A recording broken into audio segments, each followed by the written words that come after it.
Hi hello ಎಲ್ಲರೂ ನಮಸ್ಕಾರ. ಎಲ್ಲರೂ ಹೆಂಗದಿರಿ? ಎಲ್ಲರೂ ಮಸ್ತ್ ಅಂತ ಅನ್ಕೊಂಡಿನಿ. ಇವತ್ತಿಂದ ಮಿನಿ ಬ್ಲಾಗ್ ಮಾಡಕ್ಕೆ ಏನು ಕಾರಣ ಅಂತಂದ್ರೆ, ನಾನು ಡೈಪರ್ ಯಾವ್ದು new born baby comfortable so ಅದನ್ನ ತೋರ್ಸಕ್ಕೆ ಹೊಂಟೀನಿ. ಫಸ್ಟಿಗೆ ನಾನು ಚೂಸ್ ಮಾಡಿರೋದು ಬೇಬಿ ಹಗ್ಗಿಂದ.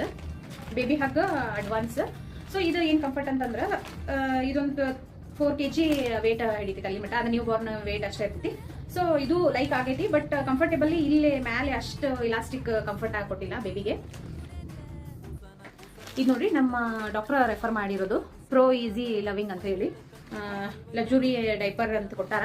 ಬಟ್ ಇದ್ರದ್ದು ಏನು ಸ್ಪೆಷಲೈಸ್ ಅಂತಂದ್ರೆ, ಇದು ಕಂಪ್ಯಾರಿಟಿವ್ಲಿ ಎಲ್ಲ ಕಂಫರ್ಟ್ ಐತಿ, ಬಟ್ ಒಂದು ಸ್ವಲ್ಪ ಲೀಕೇಜ್ ಆಕೈತಿ ಆ ಕಡೆ ಈ ಕಡೆ ಹಿಂಗೇನ ಹೊಳ್ಳಾಡ್ದಾಗ ಬೇಬಿಗೆ. ಹೆವಿ ವೇಟ್ ಹಿಡಿಯಂಗಿಲ್ಲ. ಸೊ ಅದಕ್ಕೆ ನಂಗೆ ಓಕೆ ಅನ್ಸೈತಿ. ಈಗ ನೋಡ್ರಿ, third one Pampers premium care sky blue colour. ಯಾಕಂದ್ರೆ ಪ್ಯಾಂಪರ್ಸ್ ಭಾಳ ಥರ ಅದಾವೆ. ಸೊ ಅದಕ್ಕೆ ನ್ಯೂ ಬೋರ್ನ್ ಬೇಬಿಗೆ ಭಾರಿ ಕಂಫರ್ಟೇಬಲ್ ಆ್ಯಂಡ್ ಬೇಬಿಗೆ ಫುಲ್ ರಾತ್ರಿ